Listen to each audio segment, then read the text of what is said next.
ISKCON సంస్థ ఆధ్వర్యంలో ఆధ్యాత్మిక చింతనతో దైవ సన్నిధిలో దేవుని ఎడల ప్రేమానురాగాలతో భక్తి శ్రద్ధలతో దైవం మీద అపారమైన నమ్మకంతో అందరూ జరుపుకుంటున్నటువంటి వేళ, కావలి పులకించిన వేళ, భక్తకోటి మహాశైలితో కావలి పుర వీధులంతా కూడా నిండిన వేళ, ఈరోజు ఇస్కాన్ సంస్థ వారు నిర్వహిస్తున్నటువంటి ఈ యొక్క శోభాయాత్రలో పాల్గొనే అవకాశాన్ని కల్పించిన ఇస్కాన్ ప్రతినిధులందరికీ కూడా పేరు పేరున ధన్యవాదాలు తెలియజేస్తూ,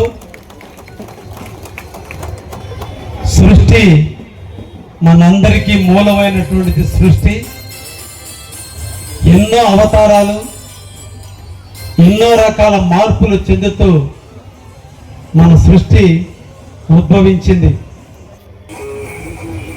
నాదంతో స్టార్ట్ అయినటువంటి మన సృష్టి నాదం నుంచి సదాశివం, సదాశివం నుంచి శివం, శివం నుంచి పరమేశ్వరం, పరమేశ్వరం నుంచి ఈశ్వరం, ఈశ్వరుడు నుంచి రుద్రుడు, రుద్రుడి నుంచి విష్ణువు, విష్ణువు నుంచి బ్రహ్మ, బ్రహ్మ నుంచి ఆత్మ, ఆత్మ నుంచి ఆకాశం, ఆకాశం నుంచి గాలి, గాలి నుంచి నీరు, గాలి నుంచి అగ్ని, అగ్ని నుంచి నీరు, నీరు నుంచి భూమి ఉద్భవిస్తే ఆ భూమి మీద పుట్టుకొచ్చిందే ఈ సృష్టి. అటువంటి సృష్టిలో మనం జీవిస్తున్నాం. అటువంటి సృష్టిలో ఔషధాలు పుడితే ఆ పుట్టినటువంటి ఔషధాలలో భూముల్లో రకరకాల భూములు పుడితే ఆ పుట్టినటువంటి భూమి మీద కొన్ని జీవులు తల్లి గర్భం నుంచి జన్మిస్తున్నాయి, కొన్ని జీవులు గుడ్డు నుంచి ఉద్భవిస్తున్నాయి, కొన్ని జీవులు భూమి నుంచి ఉద్భవిస్తున్నాయి, కొన్ని జీవులు శరీరం నుంచి ఉద్భవిస్తున్నాయి. 4 రకాల ఉద్భవంలో మనం అందరం కూడా జన్మించాం. మనందరం కూడా తల్లి గర్భం నుంచి జన్మించాం. చెట్లు కాడి నుంచి ఇవన్నీ కూడా భూమి నుంచి ఉద్భవించాయి. పక్షులు అన్నీ కూడా, పక్షులు కానీ కొన్ని రకాల జంతువులు గుడ్డు నుంచి జన్మించాయి. ఇటువంటి జన్మ నుంచి మనం ఈ సృష్టికి మూలమైనటువంటి మూలాధారమైనటువంటి దేవుడికి మన అందరం కూడా కృతజ్ఞతగా ఉన్నటువంటి మన సనాతన ధర్మం, మన హిందూ ధర్మం. అందులో మనం పుట్టినందుకు మన అందరం కూడా గర్వించాలి. ఈరోజు ఈ సృష్టిలో ఇలా మనం ఉద్భవించినటువంటి ఉద్భవాలు 84 లక్షల జీవరాశులు ఉన్నాయి. 84 లక్షల జీవరాశుల్లో ఒక్క మనిషికి మాత్రమే దేవుడు హక్కు ఇచ్చాడు. మాట్లాడే హక్కు ఒకే ఒక వ్యక్తికి ఇచ్చాడు, అది మనిషి రూపం.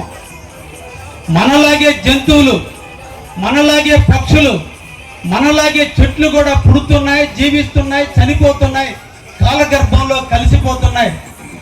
కానీ ఒక్క మనిషి ఈ 84 లక్షల జీవరాశుల్లో 83,99,999 జీవరాశుల్ని దేవుడైన మన తండ్రి అయిన, మన సృష్టికర్త అయినటువంటి మన తండ్రి అయిన దేవుడు మన కోసం పుట్టిస్తే వాటిని అన్నిటినీ మనం సద్వినియోగం చేసుకుంటూ పుట్టిన రోజు నుంచి చనిపోయేంత వరకు ఈ జీవరాశులన్నిటినీ కూడా అవసరం వచ్చిన వేళ, అవసరం వచ్చిన సందర్భంలో వాటిని మనం వాడుకుంటూ సద్వినియోగం చేసుకుంటూ మనం జీవిస్తుంటే, మన కన్న తల్లి తండ్రి ఆస్తిస్తే, మన తోడబుట్టులు మనతో కలిసి నడిస్తే, ఈ తల్లి తండ్రి మీద చిన్న ఆస్తిస్తేనే మనం వాళ్ళని గుర్తు పెట్టుకుని పిండ ప్రదానం చేస్తూ మనం చనిపోయేంత వరకు మన తల్లిదండ్రులు మనం ఎలా గుర్తు పెట్టుకుంటున్నామో, కానీ ఈ సృష్టికి తండ్రి అయినటువంటి దేవుడైనటువంటి దేవుణ్ణి మనం ఎలా గుర్తు పెట్టుకోవాలో తెలిపేదే ఈ సనాతన ధర్మం.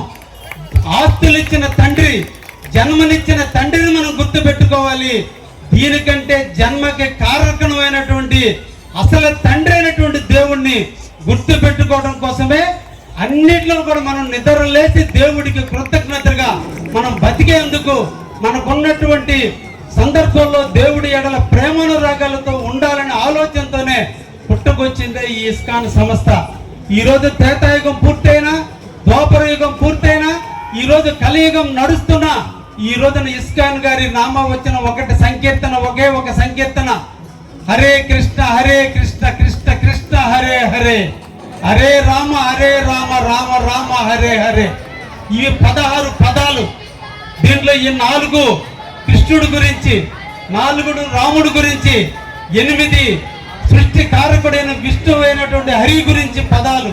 ఈ 16 లక్షణాలని, 16 పదాలుగా ఉన్నటువంటి ఈ వచనాలని, ఈ 16 పదాలని మనం పునికి పుచ్చుకోగలిగితే, ఈ 16 రాముడి యొక్క ఉత్తమమైనటువంటి గుణాలు, రాముడికి 16 లక్షణాలతో పుడితే, ఒక మనిషి జన్మగా పుట్టితే ఆ మనిషి జన్మలతో ఉన్నటువంటి వ్యక్తి ఎలా ఆదరింపబడాలో, తల్లుల మీద ప్రేమ, తండ్రుల మీద అనురాగం, బిడ్డలతో మమకారం, పెద్ద గురువుల ఎడల ప్రేమానురాగాలు, తల్లి మాటకి జబదాటిని తండ్రిగా, తండ్రి మాటకి జబదాటిని బిడ్డగా ఎలా ఎదిగాడో అటువంటి గుణమాలను పునిపుచ్చుకునే విధంగా మనం కూడా రావటం కొరకే ఈ రోజున ఇస్కాన్ సంస్థ వారు కూడా ఆ 16 లక్షణాలను పునికిపుచ్చుకుని నిరంతరం కూడా వాటిని జపం చేయగలిగితే తప్పకుండా మనలో కూడా మంచి లక్షణాలు ఏర్పడటానికి నాంది పలుకుతుంది. కాబట్టి ఈ సంకీర్తన మన అందరూ కూడా జీవితంలో ఉండాలని ఈరోజు తీసుకొచ్చారు.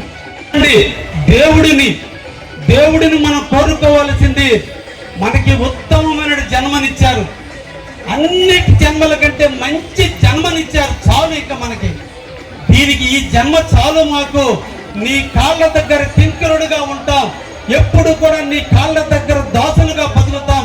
మాకు ఉన్నతమైన విలువలతో కూడిన జన్మనిచ్చినందుకు ధన్యవాదాలు తెలుపుతున్నానని చెప్పేటువంటి మన మనుషులుగా దేవుడి వల్ల ప్రేమానురాగాలు పెంచుకోవాలని ఇస్కాన్ వారు కావలలో ప్రతి సంవత్సరం కూడా ఇలా నిర్వహిస్తూ హిందూ సాంప్రదాయాన్ని అందరికీ కూడా ముందుకు తీసుకొచ్చి, దేవుడు గుడిలోనే కాదు ప్రజల హృదయాల్లో ఉండి పారవేట రూపంలో ప్రజల ముంగిటికి వచ్చి బజార్లన్నింటిలో కూడా తిరుగుతూ పేదల యొక్క బడుగు బలహీన వర్గాల యొక్క ఆలోచనలు తెలుసుకుంటూ వాళ్ళందరికీ కూడా వాళ్ళ దీవెనలు, వాళ్ళ ఆశీస్సులు దేవునికి అందించడం కొరకు, దేవుడి ద్వారా ప్రజలకు అందించడం కొరకు ఇస్కాన్ సంస్థ చూస్తున్నటువంటి కార్యక్రమానికి శిరస్సు వంచి నమస్కరిస్తూ మనందరూ కూడా ఇస్కాన్ ఎడల ప్రేమానురాగాలు పెంచుకొని తప్పకుండా వారు కూడా కావలిలో కూడా ఇస్కాన్ దేవాలయాన్ని ఏర్పాటు చేయడానికి తప్పకుండా నా వంతు నేను కృషి చేస్తానని కూడా ఈ సందర్భంగా తెలియజేస్తూ ముగిస్తున్నాను. Thank you very much. Thank you very much.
Vamos já.